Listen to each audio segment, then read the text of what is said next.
Hello and welcome to Native Gardens, appearing here at the Cleveland Playhouse, where we are interviewing two of the special cast members from this delightful, ridiculous comedy that will be going up April 27th, and it'll run through May 19th.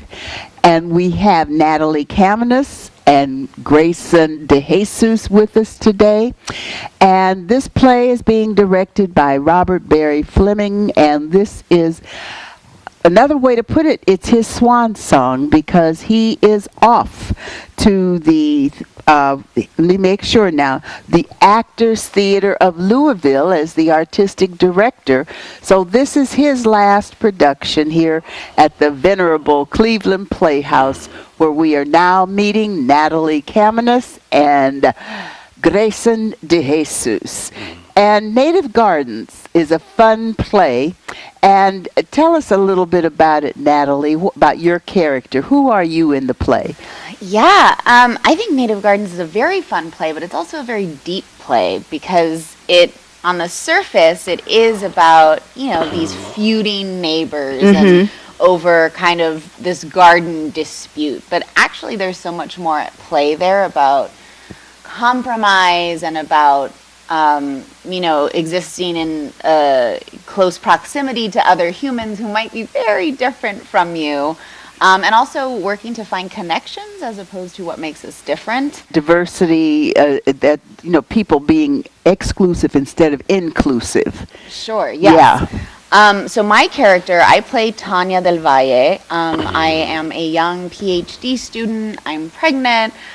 We just bought our new home, so I'm an avid gardener.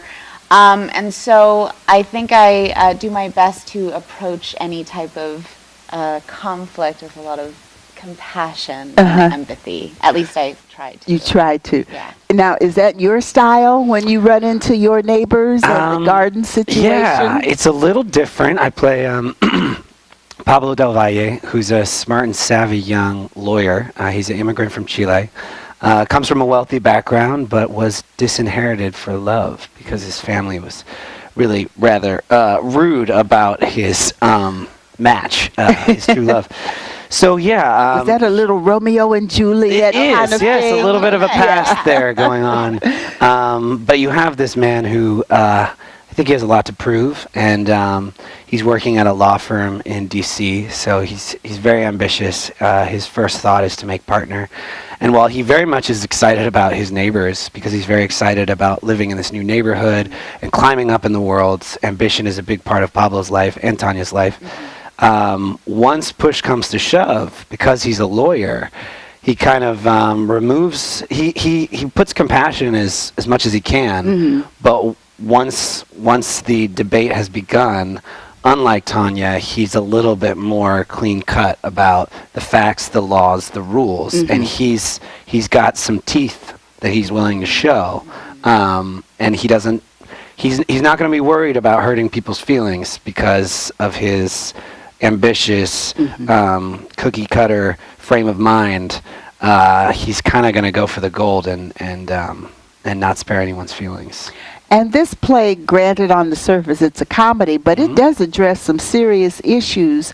When I mentioned about inclusion versus exclusion, and off camera we were talking about it's like the new guys coming in next door to the quote the Joneses and matching what their aesthetic is all about.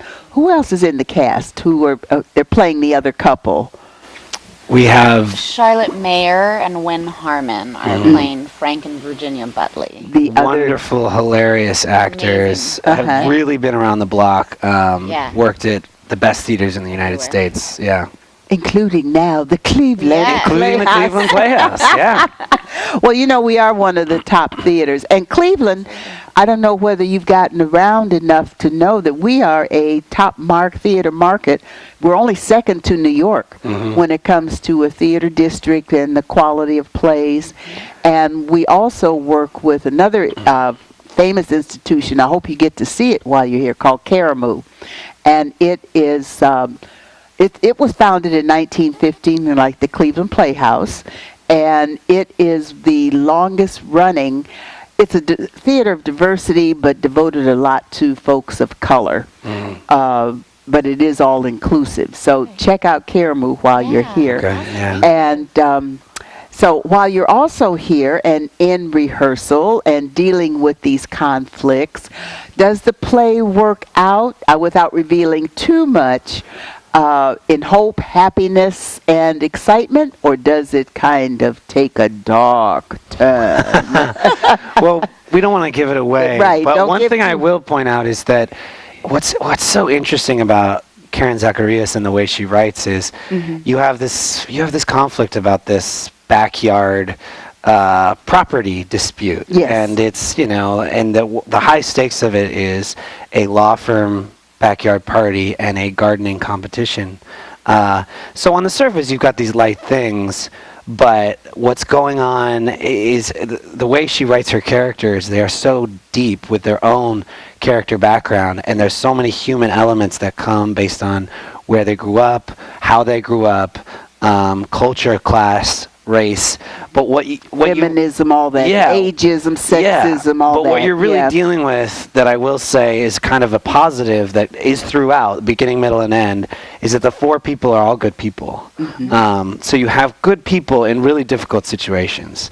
So on top of that, it doesn't get heavy in that way of people being evil. It's really smart, powerful, compassionate people in really tricky situations that become ridiculous. So Which I think is what adds to the comedy, because they're sweet people and they're smart people. So watching these really intelligent people really struggle with how to solve these problems is really fun. And deal with life's vagaries in the process. And they all make mistakes. All four of us in the play are good people that kind of do the wrong thing at one point in the play or another. Yeah. Right. So if you guys out there watching us, which I hope you are, and learning how tremendous this play is going to be, which opens April 27th and runs through May 19th here at the Allen Theater, you'll want to come see how this story unfolds, how the characters evolve. And I love the way you said about the characters' background sketches. I'm working on a production right now. Actually, it's called Black and Blue Rhapsody by one of our local playwrights, Richard Asbury. And we started rehearsals, and we have some rookies in the production. And a couple of them looked at me strangely when I said about creating your own character background, figuring out what caused you to end up to be here. You mean here in the play, So I'm glad to hear actors of a national level give insights to folks who are working on being aspiring and local professional actors, because they don't believe me when I tell them that this is how it is in the bigger world. Speaking of bigger world, where did you come from? I hail from Los Angeles, California. Born and bred and raised? Born and raised Yeah, in Los Angeles. And you are a New Yorker? I've been in New York for about 7 years, but I'm actually also from California. I'm from the Bay Area, Palo Alto specifically. Yeah. And how did you get involved with theater? What inspired, and I know you do film, you do TV. What inspired you to get involved with the arts? We'll start with you. I know who you are. Natalie. I really do, Natalie. I trust you. I know you do. So I went to USC, and I took a really long time to pick what I wanted to major in. And even after I chose what I majored in, which was communication, I graduated and didn't know what I wanted to do with that. So I saw that the LA County Arts Commission had these amazing internship opportunities, and I saw that there was an opportunity at a theater company. And at that point, I didn't really know what a theater company did or what it was, even though I grew up watching theater. Sure. So I was hired on. I was I was the only non-actor they hired, and so they trained me and they helped me figure out how to tell story and how to teach that to incarcerated youth and severely underserved communities. Okay. So working with them for about a year, I really got to see the impact of theater and how it can really transform hearts and minds and lives, and I was hooked. So here I am. And once you get sucked in, Oh yeah. Even if you have to leave it for, we talked about life's vagaries, even if you have to remove yourself for a while, it just stays in you, and then hopefully you get back to it. What caused you to get involved in the arts? I love that story because it's so unique. Mine was a little bit more like actory, traditional, it's silly, but I was like watching my sister who was in middle school and I was in elementary school, and she was in Annie, and she was the maid. Okay. Later she went on to play Marion in Music Man, but she was just the maid in Annie. And I watched her and I was like, I want to be on stage, to my mom. And she was like, okay. And then I was like, no, Mom, I want it even more than I want to go to Disneyland. And my mom was like, oh, man, this is a big deal. So, yeah, I did it as a kid. But then in high school, I went to this awesome public high school in Palo Alto, and our theater department was just so involved. And our theater teacher, this guy named James Shelby, really got all of us students into the art of theater and how it does impact, your community, and how it's not just for fun. It's for there's so much there in terms of, artistic expression and society and all these things. And it's really sweet because a lot of my friends that I did theater with in high school are still actors or writers or playwrights or producers. So, yeah, I mean, that was a really good stamp of influence. And as a child, you even knew that this was what you wanted to do and to be. Okay. Now, from here, once Native Gardens closes its final curtain, do you have a project lined up? Do you get to go home and rest? Do you head it off to where?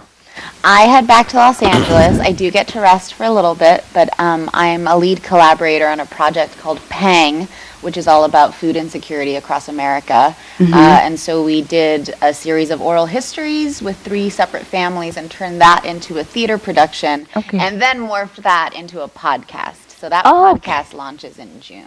Good enough. And do you have special projects lined up, Greyson? After this, I'm going to go out to California and watch one of my best friends get married in the Redwoods, which is going to be fun. And then my friend who is a playwright and a writer for podcasts and a television writer, him and I are collaborating on a short comedy play that he wrote a couple years ago that he's expanding. And we're going to be doing that in a little theater in Minneapolis for a short run. And then after that, just auditions and see what the next thing comes along. And you still have to audition? Oh, of course, yeah. Viewing rookie actors, again, maybe you'll believe me now that the audition process goes on and on and on. I don't know whether you have to reach the level of oh God, what is his name? Mission Impossible guy, Tom Cruise. Lord, how can I forget everybody's name? Easily, if you were me. Okay, it's easy. Or who's becoming quite an actor? What's her name? Lady Gaga. So I don't know whether she's still auditioning or whether folks are just calling her up, because it's that can be that kind of thing. But still. You keep going with auditions, and nothing is guaranteed, and the paychecks may be few and far between. But now these guys, both of you are Actors Equity Association. You may qualify for unemployment as time goes by when you meet all the criteria for performing in an AEA production. But we won't focus on that. We're going to focus on the joy, the excitement, the thrill of being a performing artist. And I want to thank you tremendously for, first of all, James McGilbray, our videographer, and I had you waiting a little bit, unfortunately. Oh, that's fine. But it's been my pleasure, my delight, to talk with you. And your playwright again, if you will share her name with us. Karen Zacharias. Karen Zacharias. Is she in town right now, do you know? No, but she is coming to the show, which the we didn't premiere? know. I mean, she's a phenomenal, nationally celebrated playwright, and I had no idea she was coming until Robert said she was. Okay. And when you see Robert, when you go back to rehearsal this afternoon, both of you walk up and give him a big hug from me. We will. And I'm going to find out if you did. Okay, yeah. Challenge accepted. Yeah. Once again, we want to salute Robert Barry Fleming. This is his last directorial production here at the Cleveland Playhouse before he moves on to the Actor Studio of Louisville. Did I say Actor Studio? I meant, that's us. Wake Up and Live's Actor Studio. To the Actors Theater of Louisville, Kentucky. You know, I'll get it together. You know, it's early in the day. Maybe I'll get my tongue, teeth, and brain synchronized. I doubt. Don't hold your breath. Okay. I never do. So please, and you see the hoses here. We have the high class hoses. We have the aspiring hoses as these neighbors duel it out in Native Gardens, presented by the Cleveland Playhouse at the Allen Theater. Your tickets, please go to 216-241-6000, and they will be happy at the box office to help you select the day, the time, and the tickets where you can come see Native Gardens. So thanks again, you two. Thank you. It's my thrill, our thrill, to meet you, work with you. With any luck, we plan to be here for media night, so we will see the actual performance. Great. I think it is opening night, April 27th. I think April 27th is like Wednesday or Thursday that week. I think. Don't pay me any attention.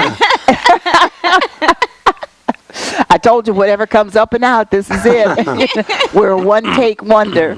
So enjoyed tremendously chatting with you, Natalie Camunus, and who are you? Greyson DeJesus. Yes. Do you both play Hispanic folk in the play, or another nationality? Yeah. Okay. And the other couple, they play the uptight wasp type? Kind of, yeah. Kind of? Okay. Yeah. So you get the picture of what's going to be going on in Native Gardens. Thanks to Christine. Lord, see, there I go again. I need a pill. I'm really trying to say thanks again to Kristen Netzband, who is in charge of public relations and audience development here at the Cleveland Playhouse, and who very generously sets us up to do these interviews with the cast from various productions here at the Cleveland Playhouse. So thanks, Kristen. And as we close, I want to thank James, our videographer, and Lester Bryant, our editor. And on their behalf, I'm Sue Johnson. This is Wake Up and Live's Actor Studio. And we always like to close by saying, wake up and live with the arts every day. See you soon.